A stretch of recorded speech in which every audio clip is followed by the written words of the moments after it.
Merci. Si vous avez une Bible, nous sommes à Marc chapitre 3. Nous sommes dans cette série verset par verset dans l'évangile de Marc, en suivant des traces de Jésus. Aujourd'hui, on va voir les 12 premiers versets.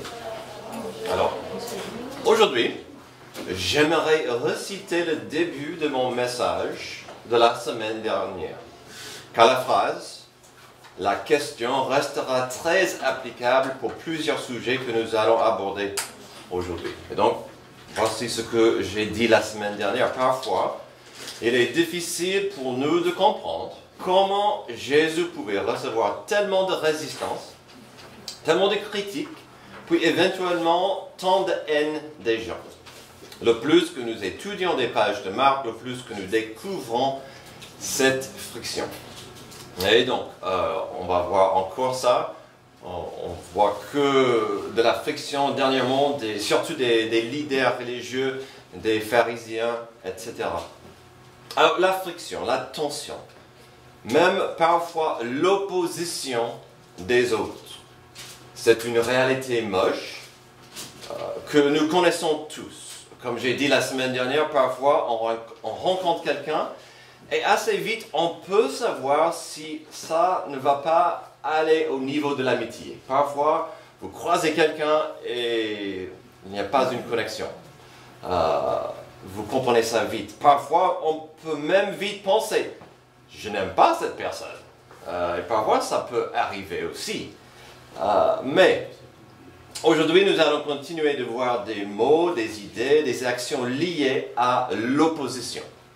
L'opposition, on va voir de la manipulation, le besoin de la libération pour certains. Alors, d'où vient alors l'opposition des autres?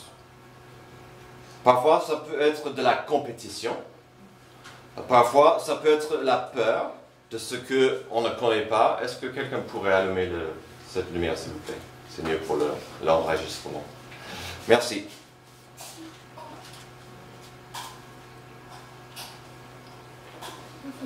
Ok.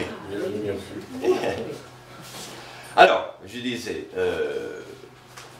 parfois l'opposition peut venir de la compétition. Parfois, ça peut être la peur de ce qu'on ne connaît pas. Cela me rappelle d'une histoire triste de ma jeunesse. Après l'arrivée d'une nouvelle décennie en 1990, le monde essayait de se trouver. Que allait devenir l'Europe de l'Est après la chute de la communisme? Il y avait de la peur de nouvelle guerre mondiale lorsque Saddam Hussein a envahi le Koweït. Personne ne s'attendait pas à un président comme Bill Clinton. C'était un peu jamais vu. Mais dans tout ça, le monde aimait toujours son sport. Et rien ne pouvait saisir l'attention du monde comme des événements mondiaux. 1994 était énorme car il y avait la Coupe du Monde de football, ensuite les Jeux Olympiques de l'hiver, la même année. Les JO de l'hiver. Et il y avait plus de gens intéressés à ces Jeux cette année-là grâce à, ou à cause de, ces deux femmes, Nancy Kerrigan et Tonya Harding. À cette époque, il n'y avait pas deux patineuses meilleures au monde que ces deux. À cette époque, elles étaient exceptionnelles, mais elles étaient concurrentes. Alors, ce qui s'est déroulé juste avant les Jeux Olympiques a capturé l'attention du monde. 6 semaines avant les Jeux Olympiques d'hiver de 1994, Nancy Kerrigan est agressée et blessée au genou avec une barre de fer. La veille du championnat américain qualificatif pour ces Jeux. Bizarre. Violence, une violence extrême. Elle était sur la glace en pleurant. Mais pourquoi? L'enquête démontre que l'entourage de Tonya Harding, son mari et son agent sont impliqués. Harding affirme n'avoir été au courant de l'implication de ses proches qu'un mois après l'agression. Elle ne prévient la police que lorsque lui parle des risques courus en cas de faux témoignage. moche. Nancy Kerrigan, moins blessée qu'on peut le croire, remporte la médaille d'argent durant les Jeux. Durant cette compétition, Tonya Harding, invoquant un problème de lacet avec son patin, a une seconde chance, mais déconcentrée, elle accroche notamment sur une réception de saut et ne finit qu'à la 8e place. Elle était un peu coupable et ça a bien entré dans son esprit. Elle ne pouvait pas se concentrer sur ce qu'elle devait faire. À la suite de cette affaire, Tonya Harding est exclue de la Fédération américaine de patinage et condamnée à une amende de plus que 100 000 $ et à 500 heures de travaux d'intérêt général pour faux témoignage pour lesquels elle plaide. Son histoire est devenue même plus triste, mais vous pouvez demander à Google tout à l'heure. Mais c'était vraiment triste de voir cette opposition qui venait de la compétition et ce désir de gagner malgré tout. Parfois, la concurrence rend dingue. Parfois, la jalousie aveugle la raison. Ce matin, avec ma classe, avec les ados, nous parlions de la sagesse de Dieu. Et la sagesse de Dieu, il n'y a pas de jalousie. Tandis que la sagesse humaine, souvent, aura de la jalousie. Donc ça, c'est gratuit. Ce n'est pas dans mes notes. Mais c'était ce matin, on a vu ça. Et donc, aujourd'hui, nous allons continuer de suivre Jésus et son ministère.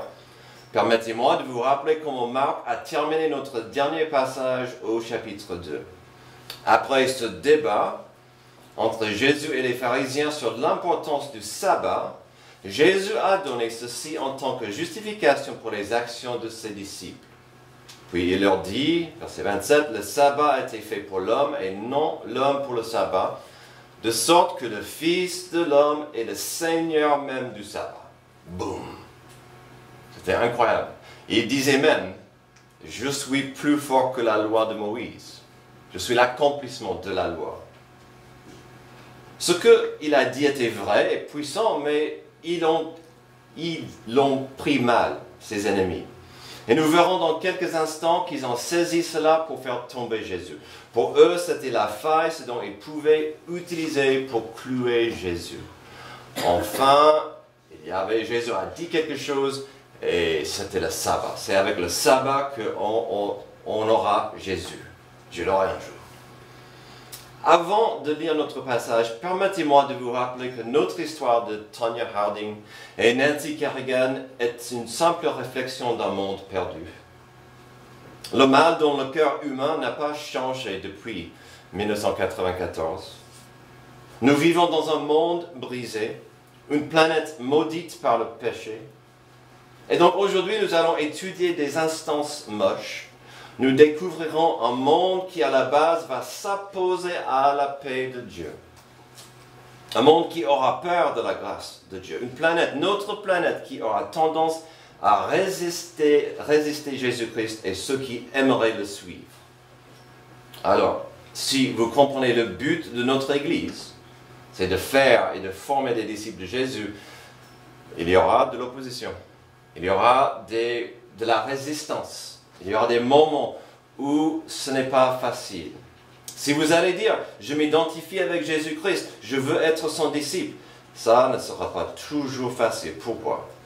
Parce que ce monde est brisé, ses habitants sont brisés, on est maudit dès notre naissance, même avant, à cause du péché. Et donc ce monde a besoin de l'espoir vivant de Jésus-Christ. Mais cela implique parfois, vous l'avez deviné, de l'opposition. Verset 1. Jésus entre de nouveau dans la synagogue. Il s'y trouvait un homme qui avait la main paralysée. Ils observaient Jésus pour voir s'il guérirait le jour du sabbat. C'était afin de pouvoir l'accuser. Vous voyez ce qui se passe? Cette histoire est moche. Cette histoire est triste. Car cet homme a besoin de la compassion. Et il est là part. On va clouer Jésus parce qu'il va agir le jour du sabbat. Alors de l'opposition. Ceci devenait normal et attendu pour Jésus, malheureusement. Le mot « il » au verset 2 n'est pas très clair dans l'hébreu, dans le langage originel. de qui exactement il s'agit, mais entre comment Marc a terminé le chapitre 2 et ce que nous allons voir au verset 6, c'est juste et correct de dire que cette opposition venait des pharisiens. C'était le « ils ». Ils étaient prêts. Ils voulaient sauter sur Jésus. Comment est-ce qu'il allait agir?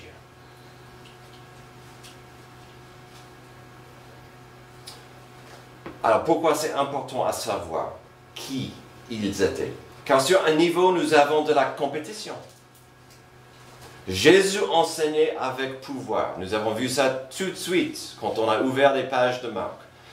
Les gens étaient étonnés parce que Jésus enseignait avec puissance. Et ils ont dit, nous n'avons jamais entendu de la prédication comme ça. Ils étaient étonnés.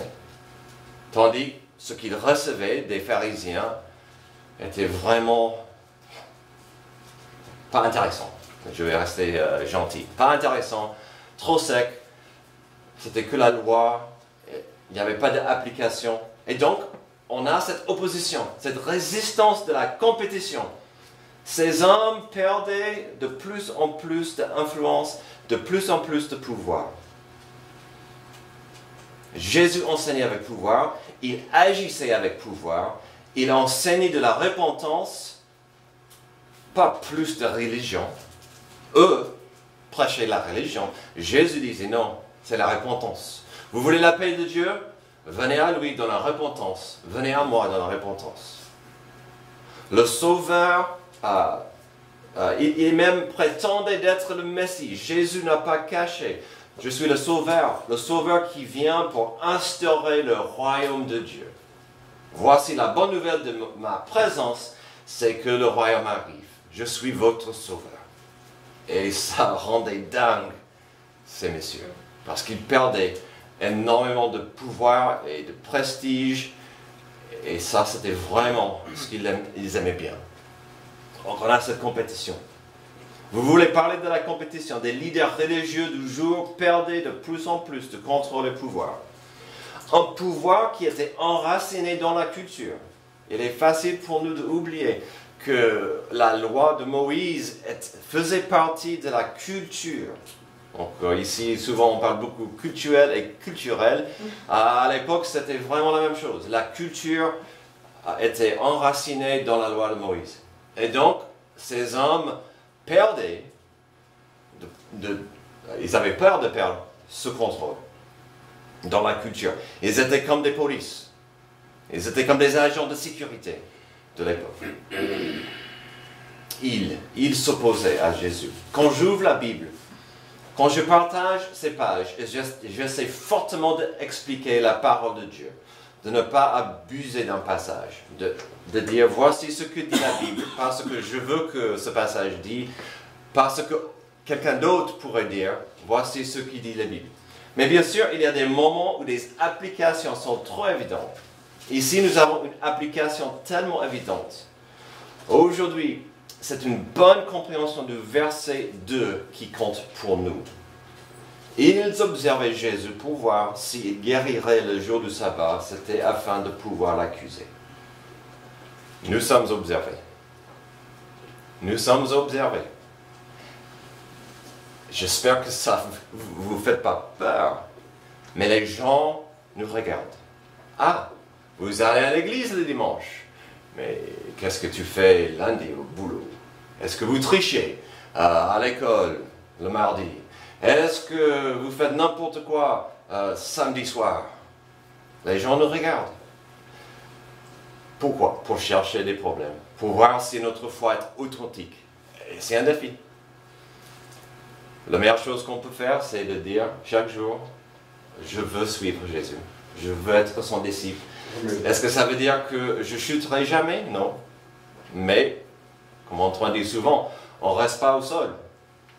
On retrouve notre élan et on ne tombe pas au même endroit où nous sommes tombés la première fois. Et on continue sur le chemin de la sanctification, sachant que les gens nous regardent. Ce monde a besoin de l'espoir vivant de Jésus-Christ. Ça implique parfois aussi de la manipulation.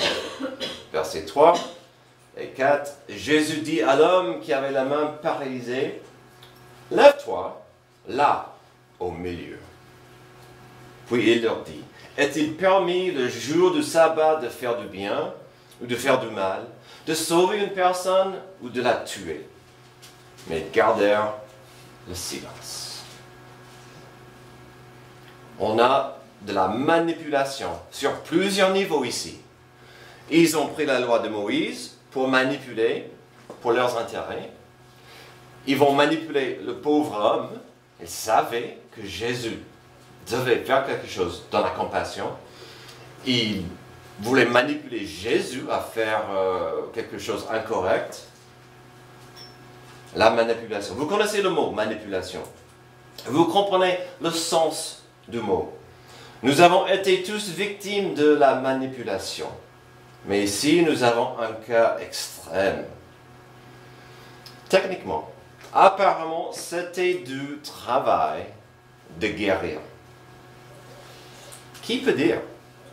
Alors, nous savons parfois, Jésus perdait un peu de force quand il guérissait.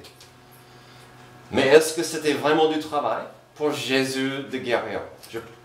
Ça dépend, je pense. Qui peut dire? Mais là, c'était apparemment contre la loi de Moïse d'agir. Mais comme nous avons vu la semaine dernière, parfois des exceptions sont importantes, même nécessaires, même capitales. D'avoir une exception à la loi, tandis que c'est lié à la compassion et la volonté de Dieu. Et donc, nous avons une exception. Bien sûr, la question s'impose. Quelles exceptions étaient permises pour travailler le jour du sabbat? Il y avait un certain pas permis, surtout pour aller à la synagogue, mais pas de jardinage, pas de bricolage, il fallait pas faire des repas. Donc il y avait toute une longue liste de choses qui étaient considérées le travail. Mais ici, on a la question qui s'impose. Quelles exceptions étaient permises? Au Luc 14, Jésus en a parlé. C'était tout à fait permis de travailler, entre guillemets, si quelqu'un était dans le besoin. Au Luc 14, un jour du sabbat, Jésus était allé dans la maison de l'un des chefs des pharisiens pour prendre un repas, et les pharisiens l'observaient. Or, un homme rempli d'œdème se trouvait devant lui. Jésus prit la parole et dit aux professeurs de la loi et aux pharisiens, est-il permis ou non de faire une guérison le jour du sabbat? Ils gardèrent le silence. Alors Jésus toucha le malade, le guérit et le renvoya. Puis il leur dit, lequel de vous, si son fils ou son bœuf, c'est incroyable, si son fils ou son bœuf tombe dans un puits, ne l'en retire pas aussitôt, même le jour du sabbat? Ils furent incapables de répondre à cela. C'était permis, et c'est tellement simple, d'aimer ton prochain le jour du sabbat. Et parfois, on dit, mais c'était tellement simple ce que Jésus a dit. Toute la loi, tous les prophètes se résument bien avec un amour pour Dieu profond et un amour pour ton prochain pratique. Et là, Jésus dit, si ton fils ou ta bête tombe, tu ne vas pas laisser cette personne ou cette bête souffrir. Tu as le droit d'agir par la compassion. La compassion, c'est le sentiment de pitié pour autrui qui souvent nous mène à agir. Donc, ce n'est pas juste, oh, mince, le pauvre. Mais ça veut dire, je dois agir. Nous avons parlé des exceptions à la loi la semaine dernière. Nous avons parlé des exceptions à la loi, mais surtout celles liées à la compassion. Il est clair que c'était permis de faire du bien, même si cela impliquait un peu de travail. Quand nous voyons la dépravation des pharisiens, quand nous observons le désespoir de leurs actions, de prendre une loi de Dieu pour faire chuter Jésus, l'orgueil qu'ils avaient. Mais cette manipulation de la loi était vraiment tordue. Parlons des choses tordues, voyons la suite. Car une telle manipulation nécessite la grâce énorme de Dieu. C'est incroyable. Pour eux, cet homme ne valait pas la vie d'une bête. J'espère que la religion n'est jamais si puissante que ça tord nos cœurs et que nous perdons cette compassion, cet amour. Alors ce monde a besoin de l'espoir vivant de Jésus-Christ, mais cela implique parfois la présence de l'opposition et bien sûr de la manipulation. Heureusement, il y a un happy ending ensuite. Mais aussi, nous verrons un côté de Jésus rarement donné. Donc parlons de la libération. Verset 5. Alors, il promena sur eux un regard de colère et peiné de l'endurcissement de leur cœur, il dit à l'homme, tends ta main. Il attendit et sa main fut guérie. Les pharisiens sortirent et tinrent aussitôt conseil avec les Hérodiens sur les moyens de le faire mourir. Jésus doit mourir parce qu'il a aidé son prochain le jour du sabbat. Scandaleux. Il y a quelques jours, je discutais avec Amy sur ce passage, cette histoire. Elle était vraiment frappée par les deux émotions ici que nous voyons en Jésus. Il était à la fois attristé. Et parfois on voit Jésus attristé. C'est rare de voir Jésus en colère. Ouh. Nous nous souvenons tous, quand nous étions gamins, chez un ami, et les parents se misaient à crier sur ton ami. Et c'était vraiment, on ne voulait pas être dans la pièce. Quand la mère ou le père criait, et tu veux te rendre invisible. Voilà, Jésus était en colère. Et il fixait le regard sur eux, avec cette colère de justice. Mais pourquoi? Heureusement, Dieu est miséricordieux. Et heureusement, Dieu est patient avec moi. Mais ce qui attriste Dieu, c'est l'endurcissement d'un cœur. C'est quand Dieu est comme une pierre. L'ironie ici, c'est que Jésus savait tout cela. Il savait ce qui allait se passer. C'est évident parce que nous avons vu, Jésus appelle le Messie de se mettre au milieu de tout le monde. Lorsque nous pensons comprendre de ce qui ne va pas dans le monde, on peut facilement dire que ce monde est pourri à cause des trois P.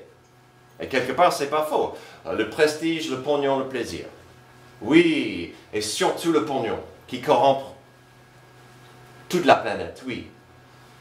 Mais ça, c'est global.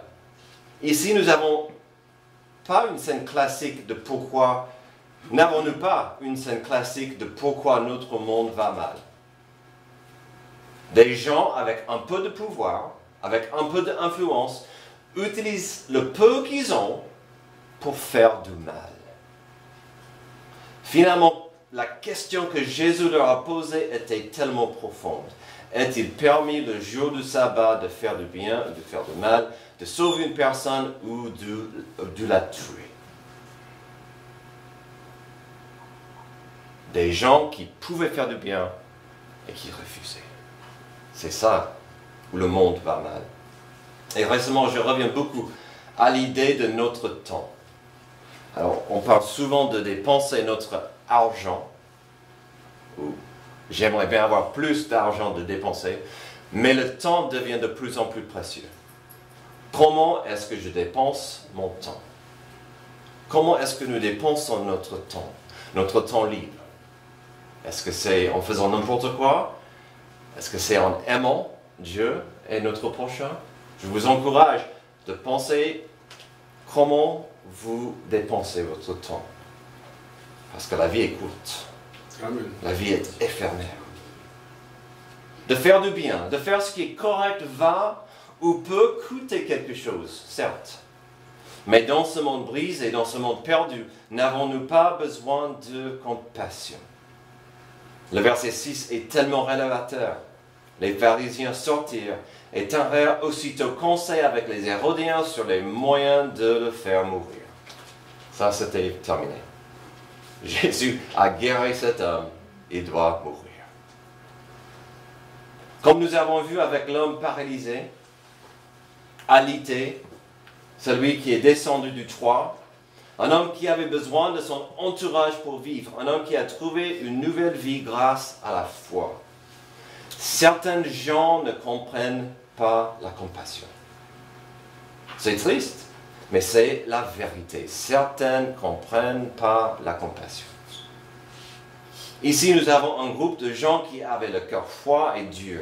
Et heureusement pour l'homme en question, lui, il a trouvé sa nouvelle vie grâce à Jésus. Terminons notre message aujourd'hui avec la suite, le passage.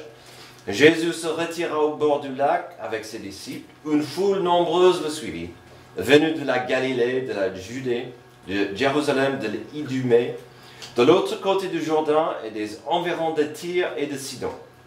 Cette foule vint à lui car elle avait appris tout ce qu'il faisait. Il dit à ses disciples de tenir toujours à sa disposition une petite barque afin de ne pas être écrasé par la foule. En effet, comme il guérissait beaucoup de gens, tous ceux qui avaient des maladies se jetaient sur lui pour le toucher. Les esprits impurs, quand ils voyaient, se prosternaient devant lui et s'écriaient « Tu es le Fils de Dieu !» Mais il leur recommandait très sévèrement de ne pas le faire connaître. Des gens sautaient sur Jésus. Il était gentil, il était compatissant, il était plein d'amour. Mais imaginez, non, un peu de distanciation sociale, s'il vous plaît, c'est pas Covid ça. Et sauter sur Jésus. Et donc, il y avait cette foule qui était folle. Alors, quand on suit chroniquement la vie de quelqu'un, dans ce cas Jésus, ce n'est pas toujours facile de couper, d'organiser le contenu. La semaine prochaine, nous verrons un long passage lié à l'identité. Qui est Jésus? C'est quoi sa famille? Qui est vraiment la famille de Dieu? La semaine prochaine, ça sera ça. Donc, ce passage où Jésus entre dans cette région tombe bien sûr, sous le sujet de la libération. Parce qu'on vient de voir Jésus qui voulait libérer les gens malades. Déjà, vous pouvez imaginer la scène. Une foule. Comme j'ai dit, les gens pressaient sur lui, sautaient sur lui. Il voulait, dans la compassion, aider tout le monde. Puis, à cette époque, il y avait des gens possédés. Mais pourquoi il y avait tellement de gens possédés et pourquoi ça revenait à Jésus? Parfois, j'apprends des choses très intéressantes quand je fais un peu de recherche pour un message. Déjà, dans cette région, il y avait beaucoup plus d'influence de Rome et des Grecs. Il y avait moins de Juifs de sang pur. Et donc, la culture avait plus des religions et des idoles et des faux dieux. Avec ces religions étaient plus de démons, plus de la guerre spirituelle. Et donc, vous allez voir beaucoup moins de démoniaques dans d'autres régions d'Israël. Mais quand Jésus était dans cette partie-là, il avait plus de démoniaques. Aussi, ce qui est important, j'ai appris ça cette semaine, on ne sait pas si c'est vrai, mais historiquement, les gens croyaient que David et Salomon avaient des pouvoirs de jeter des démons. Puisque Dieu leur a promis que le Messie venait d'eux. Et donc ils ont dit, le Messie qui viendra de David et de Salomon, il aura le pouvoir de faire des exorcismes. Il aura le pouvoir de jeter des démons. Et donc c'est pourquoi, quand Jésus commençait à faire ça, des gens disaient, ah, il est le Messie. Il a ce pouvoir. Ils étaient vraiment étonnés.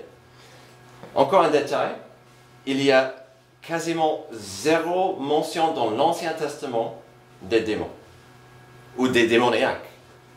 C'était beaucoup moins à l'époque. Et donc, ici, c'est clair, c'était un fléau. Et donc, Jésus donnait de l'espoir pour ces pauvres personnes.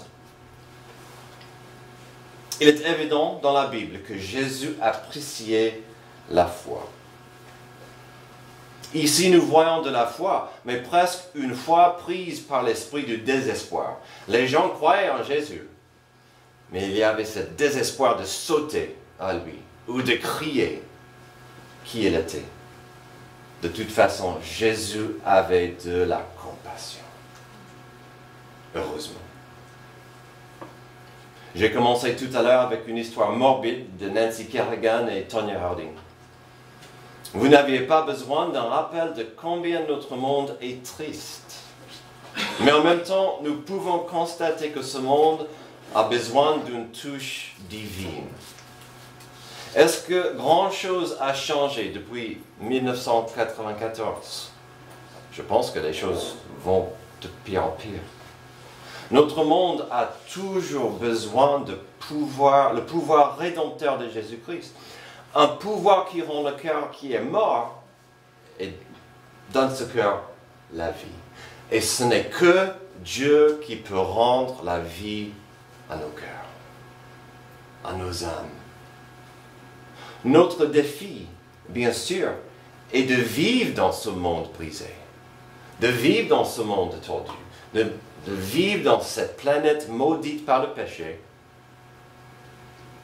grâce à Jésus-Christ, avec son amour, avec sa compassion, et de ne pas être souillé par le monde. Ça, c'est le défi, de vivre dans ce monde, mais de comprendre qu'on n'est pas de ce monde. Et c'est en suivant les traces de Jésus où on peut apprendre davantage comment suivre Jésus. Prions. Merci Dieu pour ce passage qui nous rappelle l'importance de la compassion. Il n'est pas toujours facile d'être compatissant. Elle implique de l'investissement, du temps, parfois de l'argent. Aide-nous à toujours garder nos yeux fixés sur toi, ton exemple, que ta grâce continue à couler dans nos vies, afin que les gens voient Jésus en nous, afin que les gens puissent comprendre que la vie est possible en Jésus-Christ. Merci encore pour ta grâce et ton amour immense. C'est dans le nom de Jésus que je prie. Amen. Amen.